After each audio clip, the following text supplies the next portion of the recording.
Hikam Samurai 2. Di Negeri Matahari Terbit. Episode 39.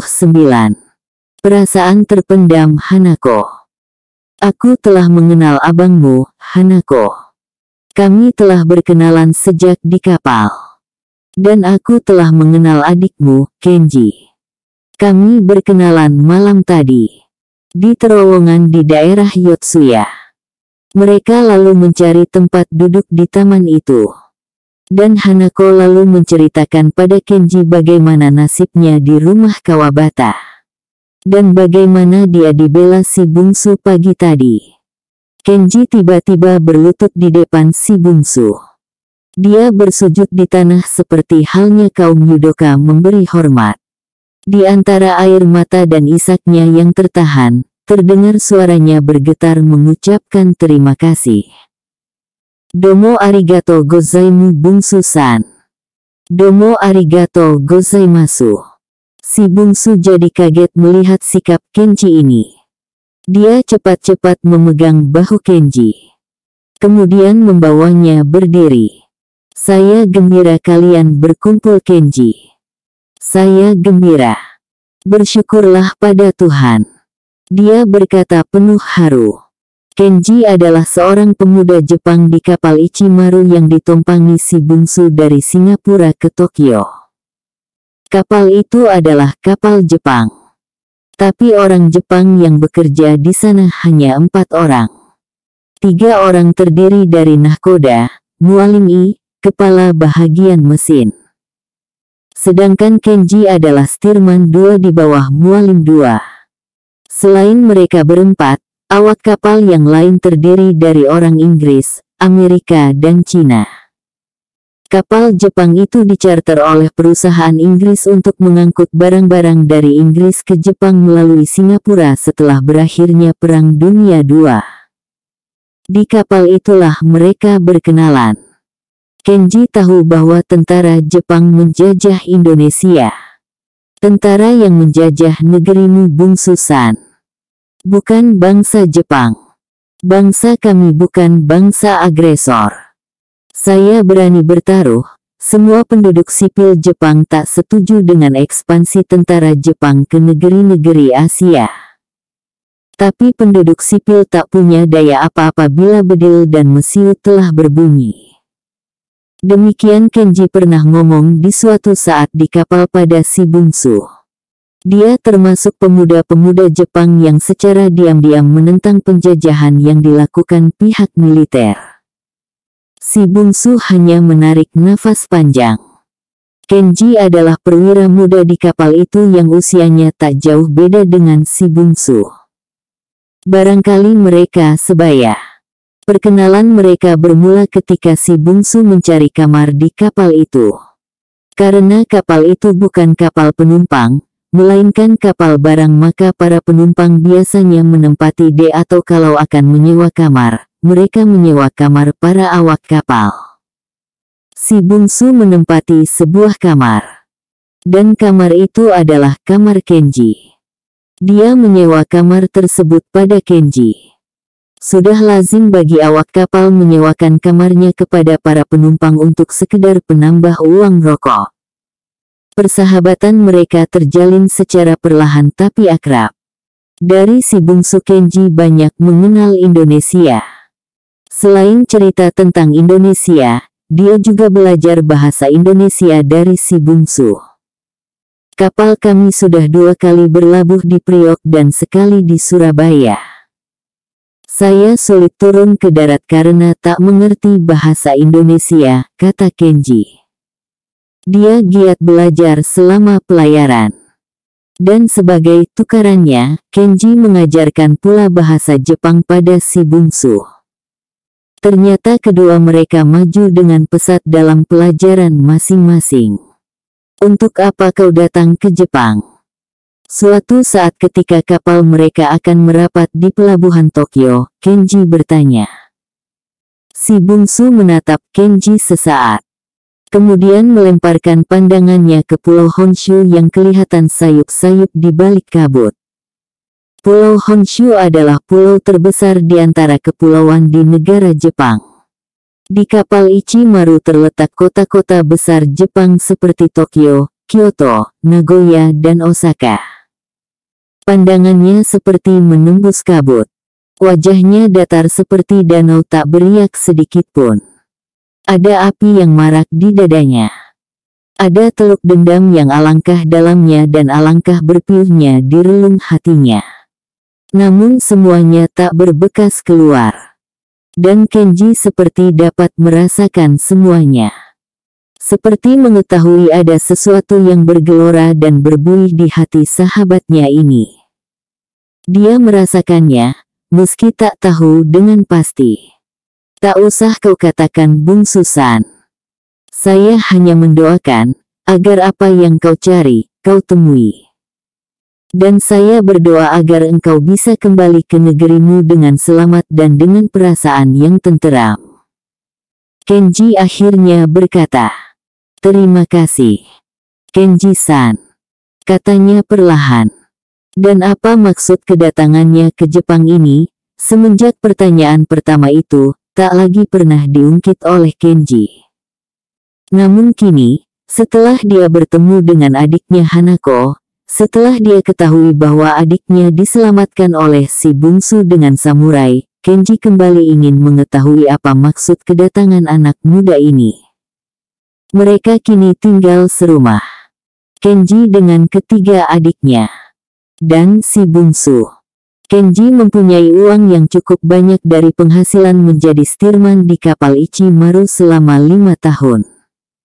Dengan uang itu, dia membeli sebuah rumah di Jalan Uchibori. Rumah dengan taman di belakangnya. Rumah itu tak begitu besar. Namun untuk mereka rumah itu sudah lebih dari cukup. Di bahagian depan ada 2 pohon sakura yang kini tengah gundul.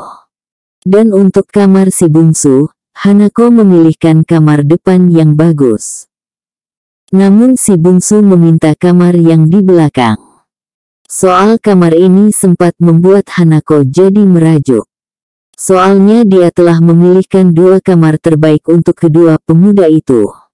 Kamar pertama untuk abangnya Kenji. Berada di bahagian kanan jika mula masuk ke rumah tersebut. Kamar kedua yang dia siapkan secara baik dan indah adalah kamar yang sebelah kiri. Berhadapan dengan kamar abangnya. Dan kamar itu dia atur khusus untuk si bungsu. Begitu si bungsu menolak kamar itu dan justru meminta kamar yang di belakang, Hanako berlinang matanya. Si bungsu jadi kaget. Kenji hanya bisa angkat bahu melihat perangai adiknya itu. "Sumimasen Hanako-san, saya tak bermaksud melukai hatimu. Saya memilih kamar di belakang hanya karena ingin dekat dengan taman. Saya ingin keluar masuk ke taman tanpa mengganggu kalian, untunglah kejadian itu tak berlarut-larut." Hanako akhirnya memindahkan peralatan di kamar depan itu ke kamar yang diminta si bungsu. "Dozo okamainaku Hanako-san, jangan terlalu bersusah payah Hanako," katanya tak kala melihat betapa Hanako sibuk menyiapkan kamarnya. Hanako hanya tersenyum. Dan si bungsu harus mengakui bahwa Hanako adalah salah satu di antara gadis Jepang yang cantik. Dia teringat pada gadis Jepang sombong yang ditanyanya tak mau menjawab di daerah Ginza dahulu. Yang kemudian bertemu dengannya di penginapan Asakusa dibawa oleh tentara Amerika. Yang telah melibatkan dirinya dalam perkelahian dengan letnan tersebut. Kemana gadis itu? Pikirnya.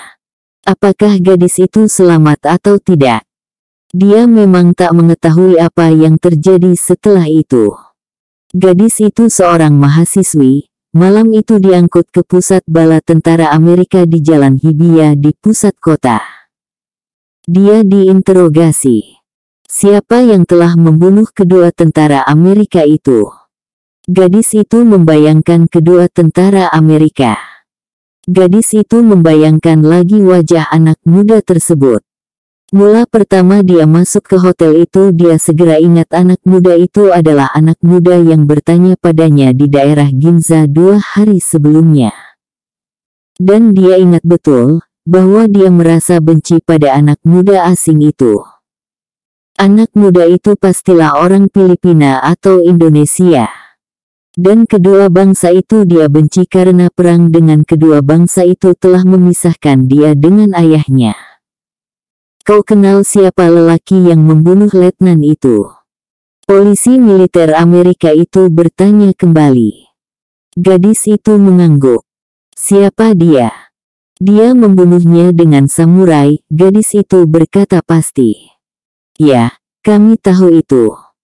Melihat luka tangan dan perut serta leher yang robek itu, pastilah karena samurai. Hanya siapa lelaki itu? Gadis itu membayangkan lagi wajah anak muda tersebut. Seorang anak muda yang gagah sebenarnya. Dan dia masih ingat betapa di saat terakhir dia akan diperkosa letnan itu, pintu terbuka. Anak muda itu tegak dengan kaki terpentang di pintu. Tolonglah saya, katanya. Anak muda itu menatap penuh kebencian pada tentara Amerika itu. Dan dia dapat melihat bahwa di balik sikapnya yang diam dan lemah lembut itu, tersimpan api yang amat berbahaya. Dan bahaya itu segera menampakkan diri tatkala letnan itu menerkamnya. Kaki anak muda itu terangkat, dan letnan itu meliuk. Lalu terjadilah hal yang di luar dugaannya. Ketika letnan itu mengangkat pistol, anak muda itu bergerak amat cepat. Tahu-tahu tubuh letnan itu telah cabik-cabik dimakan samurai. Dimakan samurai. Bayangkan, adakah lelaki asing yang mahir mempergunakan samurai? Katakan siapa lelaki itu? Polisi militer Amerika itu kembali bertanya. Dia seorang Jepang bertubuh gemuk dan pendek. Gadis itu akhirnya memberitahukan ciri-ciri orang yang membunuh letnan tersebut. Pendek dan gemuk. Ulang polisi militer itu. Ya. Polisi militer itu mencatat dengan steno keterangan tersebut. Rambutnya. Gadis itu membayangkan rambut anak muda yang telah menolongnya. Lebat, hitam, berobak dan agak gondrong. Rambutnya digunting pendek, katanya. Digunting pendek. Ya, pendek sekali, seperti sikat sepatu. Katanya pasti. Dan polisi militer itu menulis lagi dalam proses verbalnya. Menulis dengan penuh bayangan keyakinan bahwa yang membantai kedua serdadu Amerika itu adalah seorang lelaki Jepang dengan tubuh gemuk, pendek, buncit, bermata sipit, berambut pendek seperti jamaknya kaum samurai yang berwajah bengis di negeri ini. Kau kenal siapa dia? Gadis itu menggeleng. Kali ini dia memang tak berdusta seperti keterangannya terdahulu.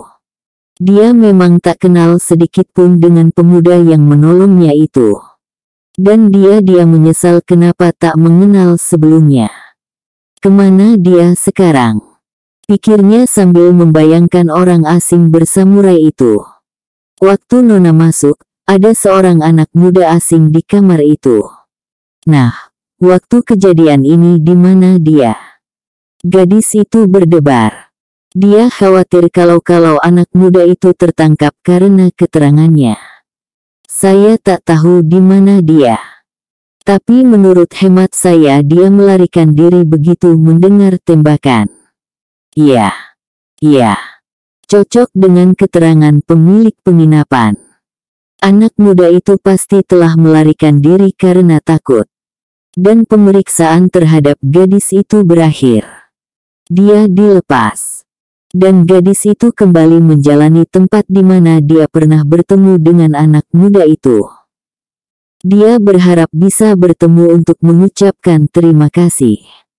Untuk mengucapkan maaf karena tak mengacuhkan pertanyaannya ketika di Ginza Dori itu. Namun mencari seorang lelaki di antara jutaan manusia di kota Tokyo bukanlah suatu pekerjaan enteng. Dia sia-sia mencarinya. Di salah satu rumah di Uchibori Dori, di malam yang sepi, seseorang kelihatan duduk di batu lajah di taman belakang. Musim gugur di bulan-bulan Kugatsu, Jugatsu dan Juichigatsu September, Oktober dan November telah berlalu. Kini negeri Jepang memasuki musim dingin di bulan Junigatsu, Desember, salju sudah menyelimuti bumi.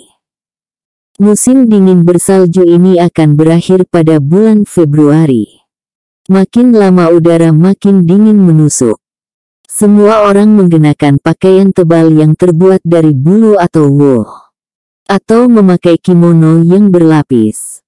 Bagi pendatang baru ke negeri ini, musim gugur dan musim dingin adalah musim yang paling menyiksa. Udara dingin benar-benar mencucuk ke tulang sumsum. Namun tidak demikian halnya dengan si bungsu. Kelaparan, pembantaian, udara dingin dan maut, dia telah melewatinya semua. Pembantaian mana yang tidak dia alami selama di kampungnya? Bukankah tubuhnya penuh rajahan bekas dibantai Saburo ketika dia coba melarikan diri dari kampungnya sesaat setelah keluarganya dibantai perwira itu?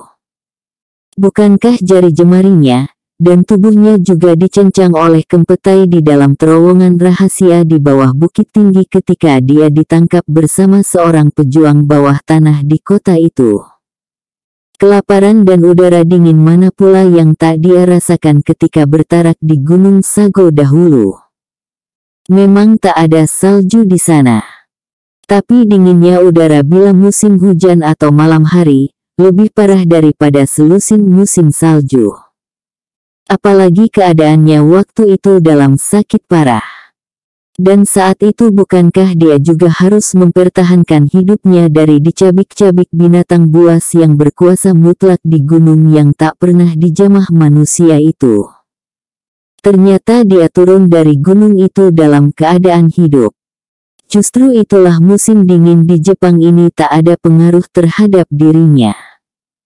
Selain dirinya telah terlatih hidup dalam kesulitan yang paling parah sekalipun, dia juga menguasai ilmu pernafasan silat tuo yang diajarkan ayahnya dahulu. Dia memang tak mengerti silat, tapi cara pernafasannya dia kuasai setelah berlatih sendiri di Gunung Sago. Dia berlatih dengan mengingat-ingat petunjuk ayahnya dahulu. Berkat keras hati, dia ternyata berhasil. Dan ilmu pernafasan itu ternyata sangat membantu dalam cuaca dingin begini. Orang Jepang juga memiliki ilmu pernafasan yang bagus dalam ilmu bela dirinya. Ilmu pernafasan itu bernama Sanchin. Tapi ilmu pernafasan bela diri Jepang ini tak sebaik ilmu pernafasan silat tuo yang diturunkan ayahnya. Ilmu pernafasan Sanchin hanyalah mengatur pernafasan agar tak cepat lelah, agar kekuatan bisa disimpan dan digunakan secara efisien. Sementara ilmu pernafasan silat tuo, selain berfungsi sama dengan Sanchin, juga berfungsi untuk mempercepat aliran darah. Mempercepat aliran darah berarti membangkitkan daya bakar dalam tubuh. Membangkitkan daya bakar dalam tubuh berarti suatu pemanasan dari dalam. Dengan mengatur pernafasan mengikuti petunjuk silat tuo, tubuhnya bisa bertahan tetap panas dalam dingin dipenuhi salju itu. Dan kini di musim dingin bersalju ini, di malam yang sepi, dia duduk diam mematung di atas batu lajah di belakang rumah. Duduk dengan dada telanjang, memejamkan mata, membusungkan dada, menghirup nafas panjang sekali, lagi dan lagi, sampai dadanya menggelembung dipenuhi udara. Kemudian dia keluarkan sedikit demi sedikit. Dia tahan separoh. Dia tarik lagi penuh-penuh. Demikian dia lakukan dengan teratur dan dengan tekun. Dan tubuhnya berpeluh. Tubuh atasnya yang telanjang berpeluh dalam siraman gerimis salju. Dan perlahan kelihatan asap tipis mengepul dari tubuhnya. Asap tipis yang berasal dari salju yang menguap begitu menyentuh tubuhnya yang berpeluh. Benar-benar latihan pernafasan yang amat sempurna. Tanpa dia sadari, ada dua pasang mata yang diam-diam memperhatikan latihannya di tengah malam buta itu. Yang pertama adalah mata Kenji. Pemuda ini makin hari makin ingin tahu, untuk apa si bungsu datang ke negerinya. Dia merasa ada seseorang yang dicari anak muda itu. Seseorang yang ingin dia temui untuk bunuh. Dia melihat dendam yang alangkah dahsyatnya terpendam di balik matanya yang tenang dan sayu. Anak muda ini datang untuk membalas dendam. Dan pastilah dendam terhadap seorang tentara Jepang yang telah mencelakai keluarganya. Demikian pikiran Kenji terhadap sahabatnya ini. Dia sudah merasa bersaudara dengan orang Indonesia yang satu ini. Dan dia merasa kagum akan ketahanan tubuh dan latihan khas yang dilakukan anak muda itu. Diam-diam dia memperhatikan terus latihan si bungsu dari kamarnya. Orang kedua yang memperhatikannya adalah Hanako, adik Kenji. Gadis ini mata berhutang budi pada pertolongan yang diberikan si bungsu. Dan tanpa dapat dia cegah, diam-diam dia harus tunduk pada takdir, bahwa dia mencintai pemuda asing ini. Sikapnya yang pendiam, sikapnya yang jujur, rendah hati dan lemah lembut membuat hati Hanako benar-benar terpaut. Namun dia adalah gadis Jepang yang umumnya amat pemalu. Amat menjunjung rasa kesopanan. Gadis-gadis Jepang tak begitu saja mau menunjukkan rasa sayang pada lelaki.